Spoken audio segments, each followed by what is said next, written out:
FA Cup final. And Hatchet! What a magnificent goal!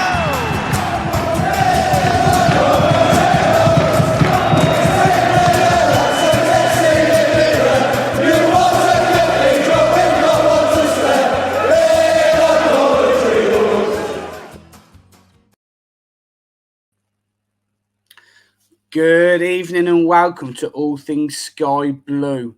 Hello, everyone. If you're listening or you're watching, just remember where you can find us. We are on Twitter or X. We're on Facebook, TikTok, Instagram. We're on YouTube as well. We're also on podcasts, Spotify, Amazon, wherever else you get your podcasts from. We're partnered with the Anecdote Sports Bar and we're sponsored by Right Steel Fabrications. He can do your fabrication work up and down the country, but mainly in the Coventry and Warwickshire area. So this recording is done on I've got to remember the days now, Wednesday. Done on a Wednesday, and we're recording the Hull preview. So shortly I'll be joined by Ant, who joined me last time. But as always, I'm joined by my co-host, Mark. Good evening, Mark. You okay? Yeah, evening, Stuart. Yeah, evening, everyone. Yeah, thank you. Good. And also we're joined by Ant. Hi, Ant. You okay, mate? I'm fine, guys. How are we both today? Yeah, very well, thank you.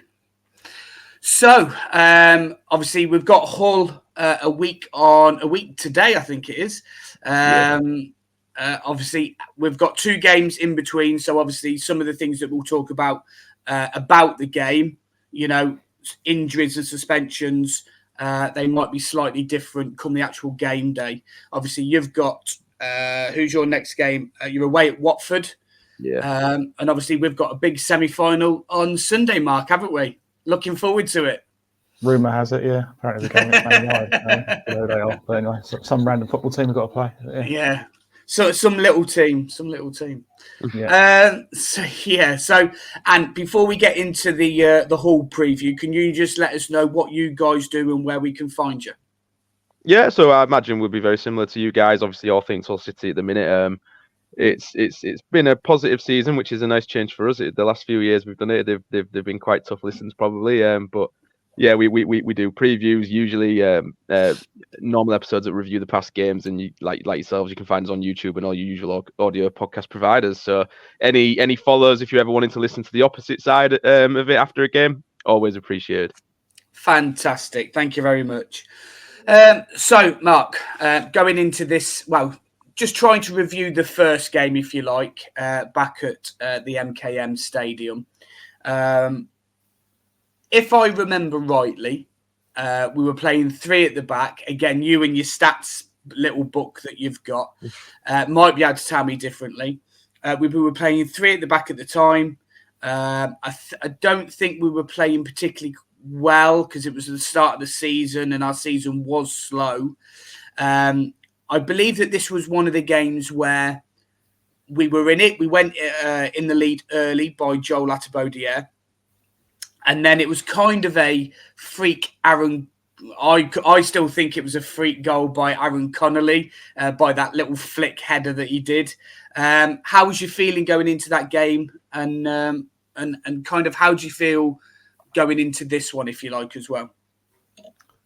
I think Hull was a game that probably would have been happy with a draw away from home. They're generally been quite strong at home, but I think probably in recent games, I think they haven't been getting the results they would be like at home. But obviously, this time they're away, and I think their away form is better. Certainly in recent games, I think they've been performing better away from home. But for that particular game, I felt I was happy. I've been happy with the draw at the start of the game, but disappointed to only get a point. But in fairness, probably Hull did deserve to get something from the game because they had us at the ropes for quite a while. I think Philogene was playing that game and he was really good. The goal was a little bit of a freakish goal from Connie, as you say, the back header, which sort of looped over the keeper and went in. Kind of came off that game slightly disappointed to get a point, but having said that, Hull, I kind of knew that Hull would be a side that would be there or thereabouts, and the season's proved that. So, you know, it wasn't the worst result in the world. I think looking ahead to this game, reality is our season's over. We've got nothing to play for. I knew you were going to say that. No, we've got the defeats have cost us big time. So, really the season's dead. It's a bit of a dead game from our point of view. But if we win, then it gives us another week where we could maybe look forward to the prospects of hoping that Norwich slip up and we can get in. But I think it's very unlikely at this stage. But you never know. I think Hull, from Hull's point of view, they've made some bold signings in the transfer window. Carvalho, obviously, as a loan from Liverpool. Ryan Giles on loan from Luton. And obviously, they're going all out for it, and fair play to them. I've got a feeling it's going to be a game where I think neither of us are going to get into the playoffs. I just feel Norwich might just be able to hold on and get to that 6th spot, unfortunately for both our clubs. But I think I expect another tight game on Wednesday night next week. Yeah. Look, all the games have been tight, and obviously we'll brush over that in a minute. And for you, how was that first game at home, and how are you feeling going into this game? Yeah, I think I remember it was one of our typical home performances, which is really frustrating, where we kind of have a template where we go into a game, start really slowly, go 1-0 down, then wake up and then start forcing the issue and come away with either a point or 3. I think I've just had a quick look at the stats. We had 18 shots to 8, but we only had the 4 on target, and that again is another trademark of our season. We're very wasteful in front of the goal. And realistically, we just don't put teams to the sword enough. And I remember that game being one of those similar ones. The Connolly goal, yeah, it was.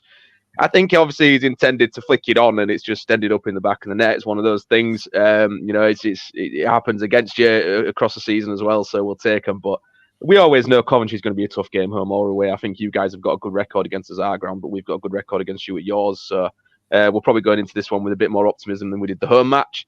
We are polar opposites this season at the minute. At home, we are horrendous. I mean, yeah, we just beat QPR 3-0, but that was our first proper home display since we beat Cardiff by the same scoreline in early December. So, I think we've only won the 2 or 3 home games since that time. So we've not been great at home at all.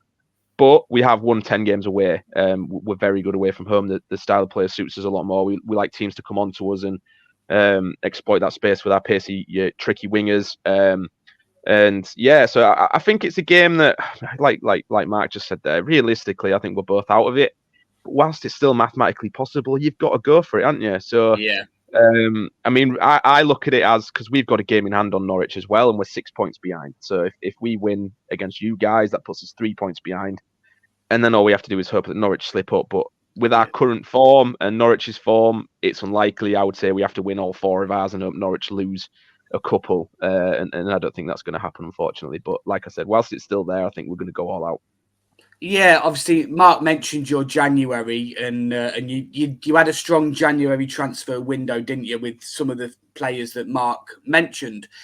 Do you think in a way that they've kind of maybe put all their eggs in this season to try and go up, or do you think that you'll have enough for next season when all these loan players go back? No, I think, you see, it's a weird one, because from a neutral perspective, and this is totally understandable, it looks like we've just gone chaotic and done here, there, and everything. But we had a high turnover last season, and a lot of them were players from abroad that didn't have no real experience of the Championship, and then high earners that we've had to try and offload on loan and things like that. But we started the season with a squad that was decent, and we'd have probably been happy with top 10. And then it gets to around December, and we're consistently in the top 6 or 7th or 8th, something like that. And I feel like what the owner said is, whilst you're there, do you want me to back you this window and go for it? And I think, and obviously hindsight is a wonderful thing. It's all ifs, buts, maybes. But if Liam Delap stays fit and we bring all these players in, I think we're 6-7 points better off. But the realistic nature is, Liam Delap got injured for months. Aaron Connolly is injured every 2 weeks and then got cleared out by Angus Gunn and had to stay out for concussion protocol. We brought in a young lad on loan from Standard Liège, OHare, who he's a 19-year-old who's never played Championship football, so he's not going to lead the line. And a 39-year-old Billy Sharp. If you don't have strikers that score goals consistently, you're not going to get the top 6. Yeah. It's a relentless league. Look at Coventry with Wright and Sims now starting to bang the goals in. I thought that kind of form from certain players would carry the likes of you and Norwich into into top 6 contention. I'm quite surprised at you guys lately, but I think their heads are probably at the cup, if I was to guess from an outside perspective. But no, yeah, it's been a frustrating season in the sense that we kind of had it in our hands and we've let it slip away. Probably just on the case of one injury. Yeah, as you've mentioned, I think both our seasons have kind of gone that way, really, and I think we can both be frustrated. Obviously, yours maybe in the sort of middle part of the season, if you like, or just after Christmas when Delap got injured. But for us, Mark, it's been sort of the past 4 weeks, hasn't it? We've had one really good performance against Leeds, but the others have been a little bit tempered, especially recently. Southampton, and I'm only just over the Birmingham result, really, because that was probably the most frustrating result that we could have had going into a big. Yeah, exactly. Yeah, going into this cup game, and obviously a really tough Hull game as well. Yeah, we haven't had a 90-minute performance for quite a while for me. I think except for the Leeds game, we haven't really produced at all, really. The last 2 away games, Birmingham really was disgraceful. I was absolutely appalled by the performance. The players probably felt like they didn't want to get injured for the Man United game. That's what it felt to me.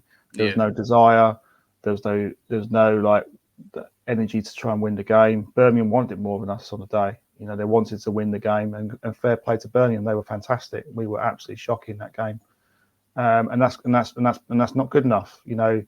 That was a game where that's big. It's a bigger game than Man United. Yet it wasn't I just felt that the desire, that willingness to win the game, to win the battles, wasn't there at all for the players. And yeah, I was appalled and disgusted with that performance at Birmingham. Southampton was a better performance, but again, first half, missed a penalty from Haji Wright, and then they score this, in my opinion, controversial goal with a handball. Even the second goal, I guess if it gets the VAR, probably would have got both decisions in our way. But second half we were better, but we can't start playing games when you're behind. It's no good. No, that's right. When I look further back, I look at Cardiff at home. We got the lead. We played reasonably well up to a point, and then we allowed Cardiff to dominate us. And that's not good enough. We shouldn't be doing that. And and we scored 2 own goals in that game. So yeah, it's been a really disappointing period. I think overall the season's good, considering we've lost Gus and Vic in the start of the season. Was always going to be a tough act to bring players in and replace them. And I think on the whole, we've done a good job in who we brought in. So I can't complain too much about the season, but I just feel a little bit disappointed with how it's kind of petering out for me. Yeah. I think looking ahead to the whole game, it's really last chance saloon, but realistically, it's out of our hands now. So, even if we beat Hull, we're still 5 points behind Norwich. Let's say we beat Hull, 5 points behind Norwich with 3 games to go, and really they just need one more win and that's it. So, just a bit disappointed with that. Overall, good season. I think it's probably gone the way I was probably thinking mid-table, so we've done better than that. So, in a way, it's been a good season, but I'm hoping that we'll have a good summer and we get some players in and we go again next season. Yeah, I'm obviously slightly disappointed. I always said that we were a top 8 side from the start of the season, and I don't think I'm going to be disappointed in that, especially because we've got the semi-final to play at Wembley as well. So we've got a trip to Wembley, which is always nice.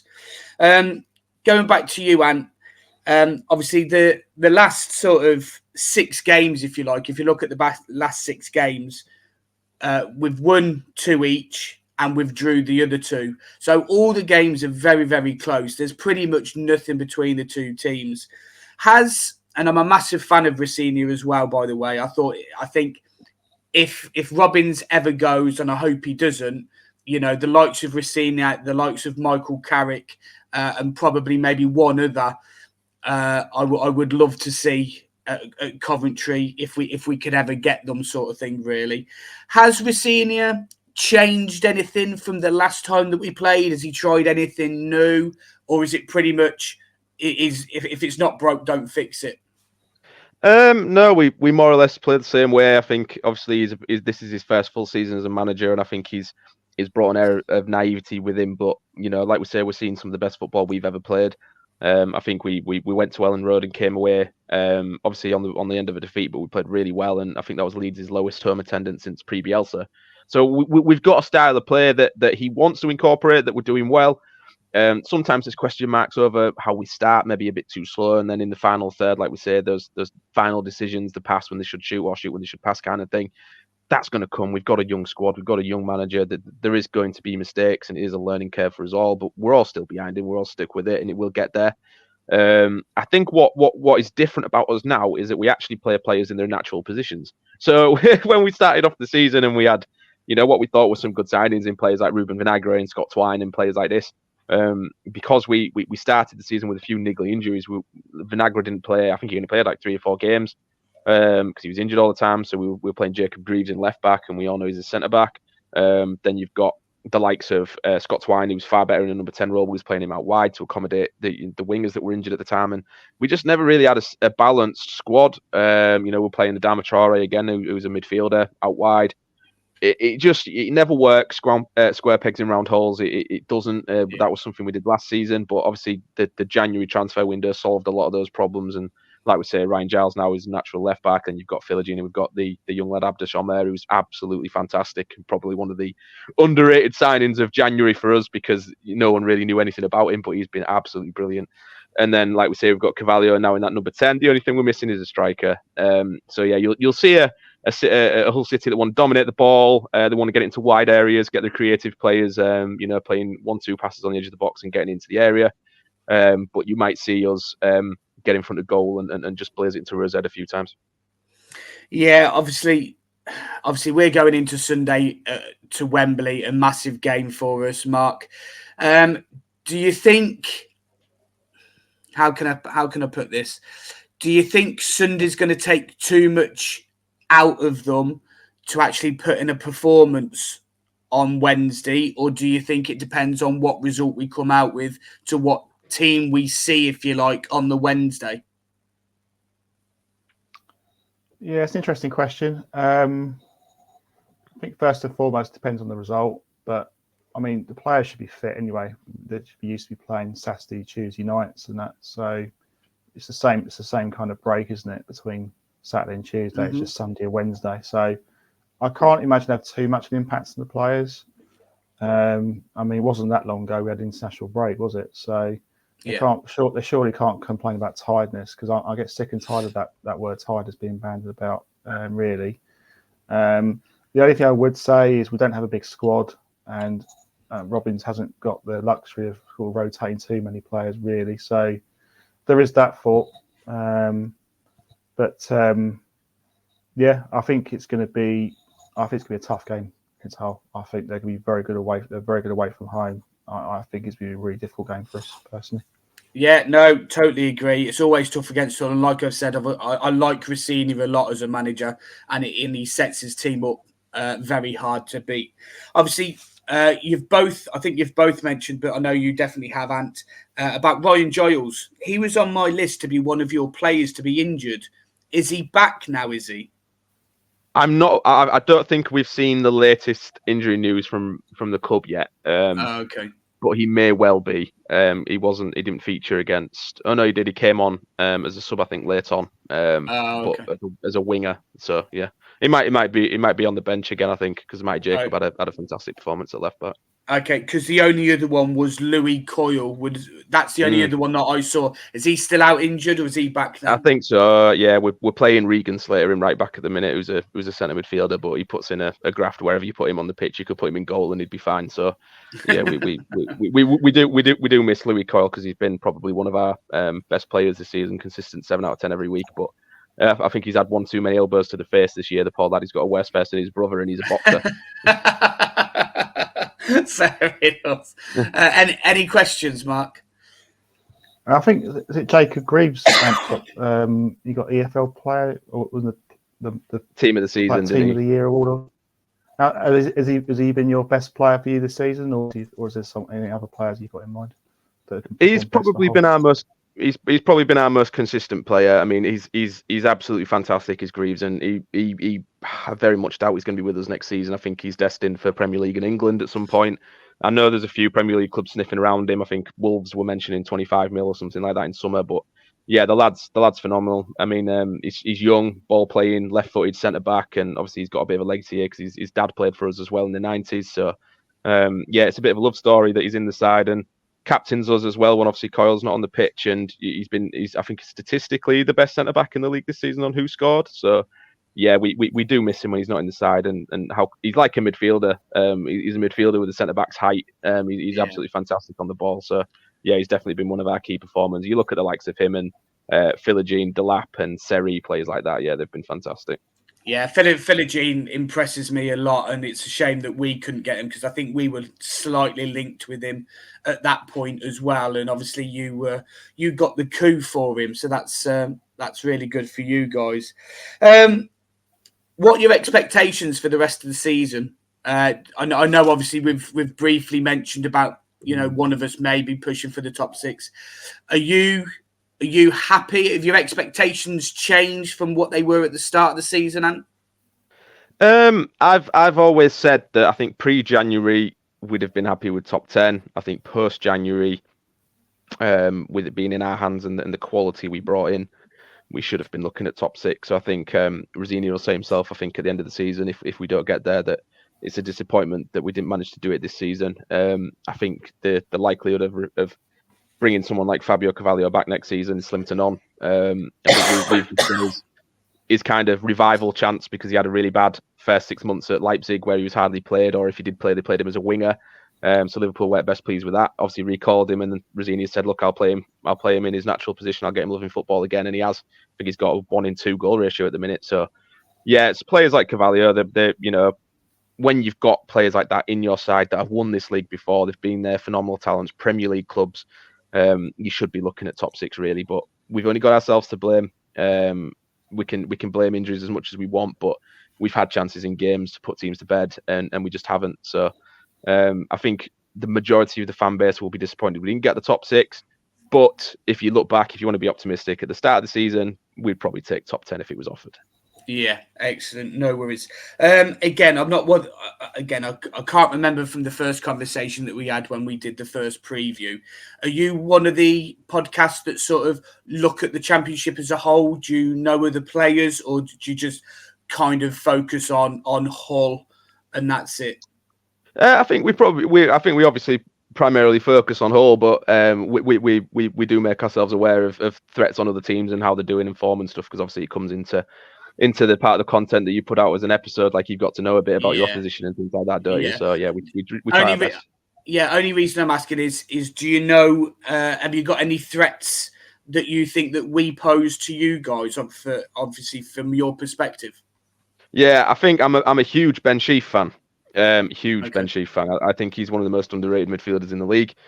I would absolutely love to have him here next season if we ever had to get rid of Seri for some reason.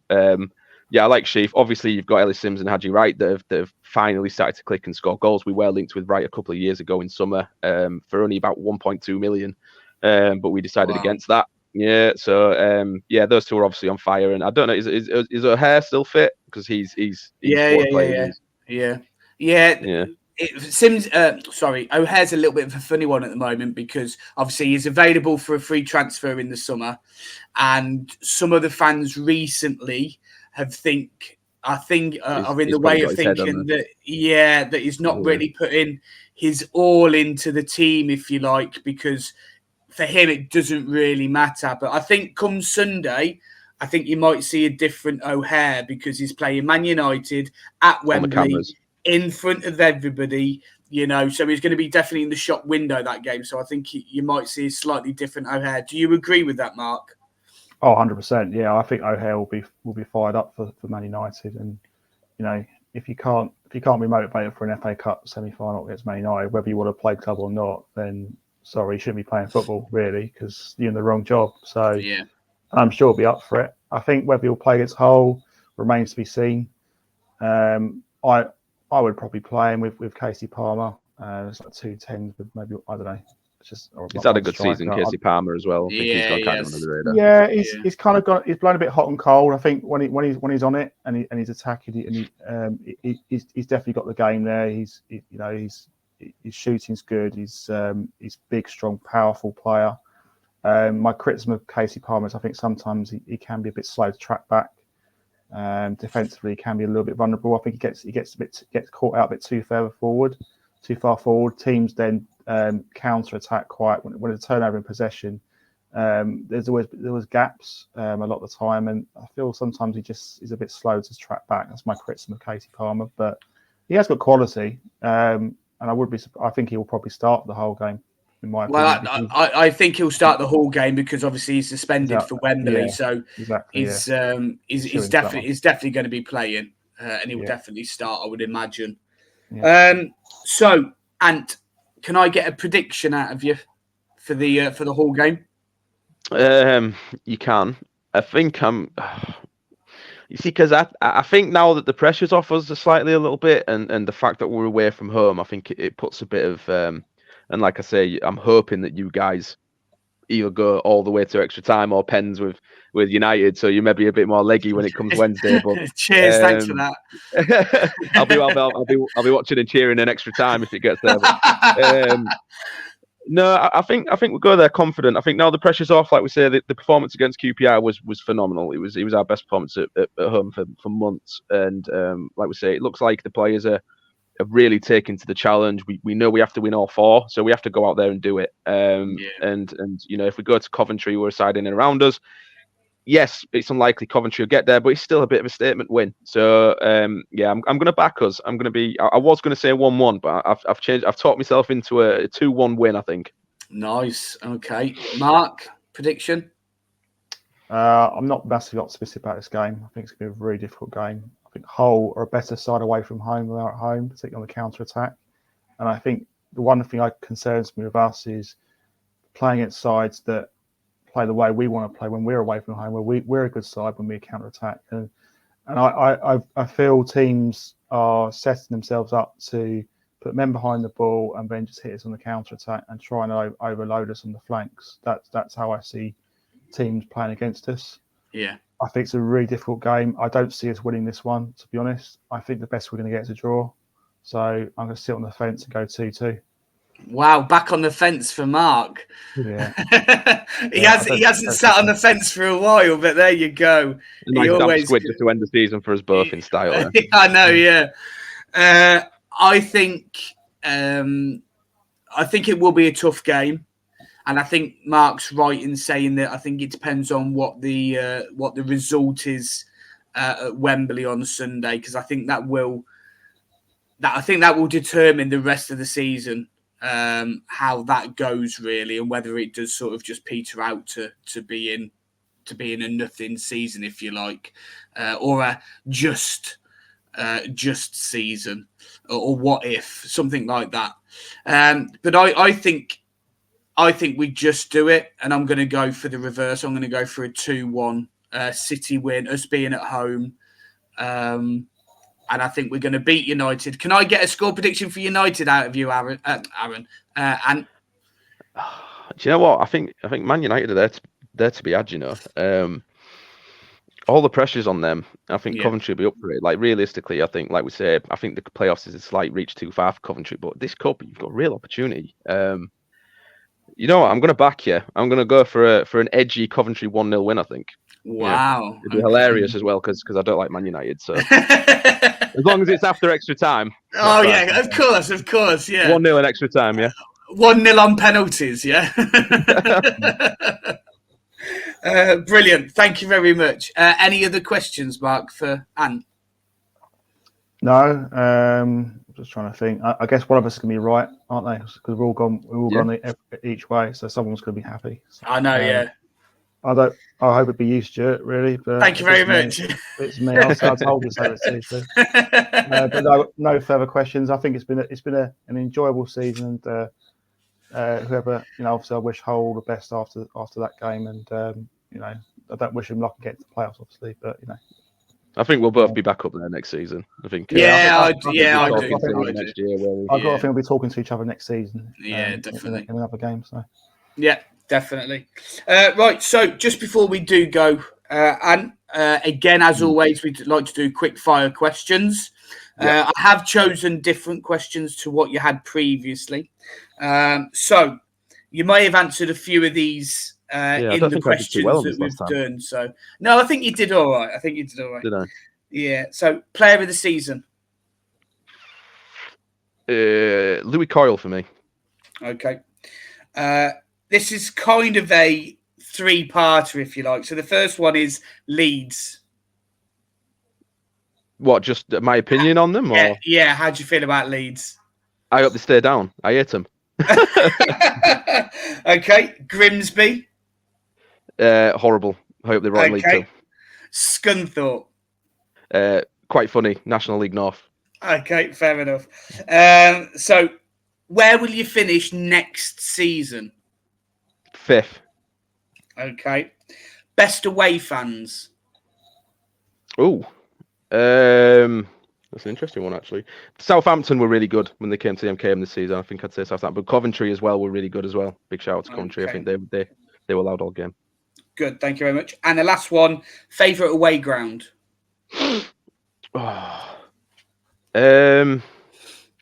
Rotherham, Rotherham. I'm quite disappointed they got relegated. Despite their away end being quite steep, it's an enjoyable away day. More than likely because we always win there, but yeah. Fair enough. Right, so thank you very much for joining us again, and it's been really, really a pleasure to have you on the first time, and obviously this time as well. Mark, as always, thank you very much for joining me. Just before you do go, Ant, just let us know again where we can find you and what you guys do. Yeah, so we'll be similar to these guys, but obviously we do talk about the previous games and look forward to the next one. So if you are Cov fans and you want to hear our side of things, if you want to come and give us some abuse because we disagree, that's fine. Any likes, comments, shares, subscribes, anything. We're on YouTube. We're on all your usual audio podcast providers. And like always, cheers for having me on, boys. I think I'll be back next season. Brilliant. Thank you very much. So just before we do go and we finish off, just remember where you can find all things Sky Blue. We are on X or Twitter, Facebook, TikTok, Instagram. We're sponsored by Right Steel Fabrications and we're partnered with the Anecdote Sports Bar. We're also on podcasts, so Spotify, Amazon. If you watch us on YouTube, please go and like and subscribe. If you listen to us on the podcast, please rate us 5 stars. So once again, and thank you very much. Mark, thank you very much. Good luck for the rest of the season, apart from next Wednesday. And I hope you'll be cheering us on against United. So with that being said, thank you very much, guys. Speak to you guys later.